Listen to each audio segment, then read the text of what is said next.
اور ایک مزار فلسطین تبریاس میں بھی موجود ہے، لیکن دمشق شہر میں موجود ان کے خوبصورت اور مقدس مزار پر سالانہ لاکھوں لوگ حاضری دینے کے لیے آتے ہیں۔ ناظرین، اب ہم زیارت کریں گے حضرت بلال حبشی رضی اللہ تعالی عنہ کے مزار مبارک۔ یہ بھی دمشق شہر میں موجود ہے۔ جی ہاں، وہی حضرت بلال حبشی رضی اللہ تعالی عنہ جنہوں نے کعبے کی چھت پر چڑھ کر اذان دی تھی۔ ان کا مزار مبارک انتہائی مقدس اور خوبصورت ہے۔ ان کا ایک مزار اردن کے شہر امان میں بھی موجود ہے۔ لاکھوں مسلمان انتہائی محبت اور جنون کے ساتھ دمشق میں ان کے مزار پر حاضری دیتے ہیں۔ محترم ناظرین، اب ہم دمشق کی اس مسجد کی زیارت کرنے جا رہے ہیں جس مسجد کے مینار پر حضرت عیسیٰ علیہ السلام کا نزول بھی ہوگا۔ دراصل اسے مسجد بعد میں بنایا گیا، پہلے یہ یزید مردود کا محل یا دربار ہوا کرتا تھا۔ حضرت یحییٰ علیہ السلام کا سر مبارک بھی اسی مسجد میں دفنایا گیا ہے۔ موجودہ وقت میں یہ مسجد بہت بڑی اور انتہائی خوبصورت ہے۔ ناظرین، حضرت سلطان صلاح الدین ایوبی رحمت اللہ تعالی علیہ کا مزار مبارک بھی اسی شہر دمشق میں موجود ہے۔ سلطان صلاح الدین ایوبی رحمت اللہ تعالی علیہ ایک کردش سنی مسلمان تھے جنہوں نے 12ویں صدی عیسوی میں مغربی ایشیا کے زیادہ تر حصوں کو فتح کر لیا تھا۔ ان کا مزار کافی بڑا اور خوبصورت ہے۔ مسلمان زائرین یہاں ضرور حاضر ہوتے ہیں۔ ان تمام مقدس ہستیوں کی یہاں موجودگی سے آپ خود اندازہ لگا لیں کہ یہ سرزمین کتنی قدیم اور مقدس ہے۔ اسی سرزمین سے دریائے فرات بھی گزرتا ہے جو کہ شام کی سرزمین کا بہت بڑا حصہ سیراب کرتا ہے۔ دریا کے ساتھ ساتھ لوگ کاشتکاری کرتے ہیں اور بڑے بڑے کھجوروں اور زیتون کے باغات بھی یہاں موجود ہیں۔ محترم ناظرین، حضرت خالد بن ولید رضی اللہ تعالی عنہ کا مزار مبارک بھی شام میں موجود ہے۔ اس جگہ کا نام حمص ہے، لیکن حملوں کی وجہ سے یہ مزار بہت زیادہ شہید ہو چکا ہے۔ اس کے علاوہ اور بھی بہت سارے مزارات کو شہید کر دیا گیا ہے۔ اللہ تعالیٰ تمام اسلام دشمن طاقتوں کو نیست و نابود فرمائے، آمین ثم آمین۔ شام کی عورتیں عبایا پہنتی ہیں اور حجاب کرتی ہیں۔ یہاں کے مرد حضرات روایتی قندورہ اور رومال کا استعمال کرتے ہیں۔ اب میں آپ کو بازار شام دکھاؤں گا جہاں پاک بیبیوں کو ٹھہرایا گیا اور اسی بازار کے راستے سے دمشق لایا گیا۔ بازار شام یزید مردود کے محل کے بالکل پاس ہے۔ یہ بازار دنیا کے قدیم ترین بازاروں میں سے ایک ہے اور آج بھی اپنی اصل حالت میں موجود ہے۔ یزید مردود نے اس بازار میں ہماری پاک بیبیوں کی بہت بے حرمتی کی تھی۔ قیامت تک یزید مردود پر کروڑوں لعنتیں ہوں گی، آمین ثم آمین۔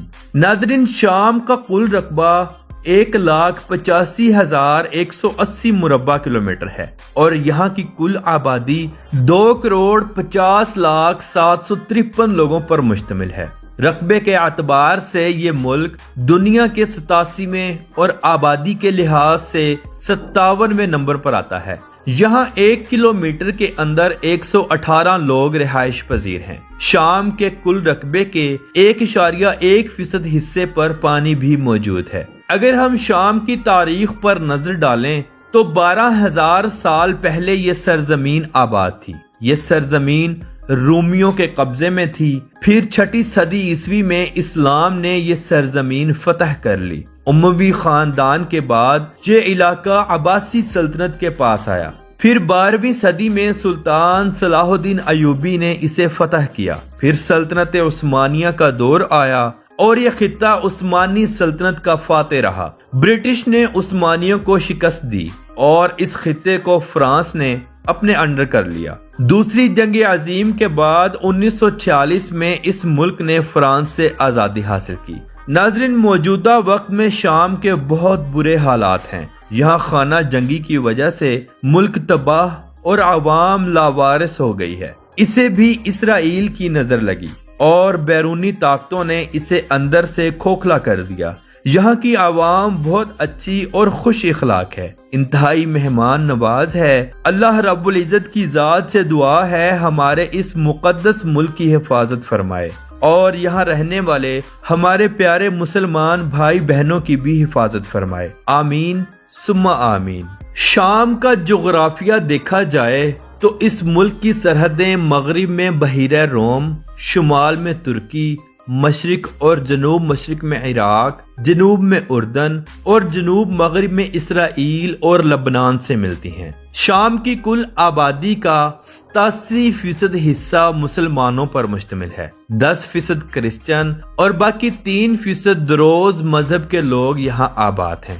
یہاں عربی زبان کے علاوہ کردش، ترکش، انگلش، ترویو اور ان کے علاوہ بے شمار زبانیں بولی جاتی ہیں۔ ناظرین، شام کا سالانہ GDP 11.8 بلین ڈالر ہے اور فیکس آمدنی صرف $533 ہے۔ خانہ جنگی کی وجہ سے یہ ملک ہر آنے والے دن تاریکی کی راہ پر چلتا جا رہا ہے۔ شام میں چلنے والی کرنسی سیرین پاؤنڈ ہے۔ ایک سیرین پاؤنڈ پاکستانی 0.02 پیسوں کے برابر اور انڈین 0.01 پیسوں کے برابر ہے۔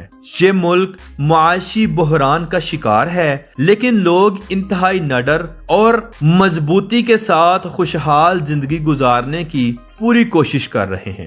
شام کا موسم دوسرے عرب ملکوں سے تھوڑا مختلف ہے۔ یہاں بھی انتہا کی گرمی پڑتی ہے، لیکن پھر اچھی خاصی سردی بھی آ جاتی ہے۔ ناظرین، شام میں موجود پیلمارا نامی جگہ رومن آثار قدیمہ سے بھری پڑی ہے۔ غیر ملکی سیاح یہاں کا وزٹ ضرور کرنے کے لیے آتے ہیں۔ یہ آثار قدیمہ کئی 100 سال پرانے ہیں، جو کہ آج بھی اپنی اصل حالت میں موجود ہیں۔ سیرین لوگ کھانے میں کوشری، ورق عنب، مدفون، مندی اور ہریسہ بہت شوق سے کھاتے ہیں۔ دوسرے عرب ملکوں میں جیسے کہ دبئی، عمان، قطر، کویت، بحرین اور سعودی عربیہ میں سوری لوگ شوارما اور ہوٹلز کا کام بہت زیادہ کرتے ہیں، اور یہ لوگ ان تمام عرب ملکوں میں انتہائی مشہور و معروف ہیں۔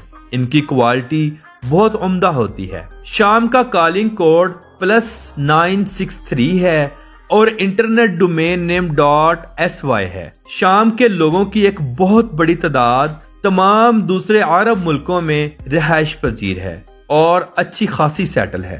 یہ لوگ اپنا بزنس کرنا جانتے ہیں، نہ کہ کسی کے نیچے رہ کر جاب کرنا۔ اگر یہ لوگ جاب بھی کرتے ہیں تو اچھی پوسٹوں پر کرتے ہیں۔ عرب ملکوں میں سیم لینگویج ہونے کی وجہ سے دوسرے تمام ملکوں کی نسبت ان کو زیادہ تنخواہ دی جاتی ہے اور ان کے ساتھ صلح رحمی بھی کی جاتی ہے۔ تو ناظرین، یہ تھی شام کے اوپر ایک چھوٹی سی ڈاکومنٹری۔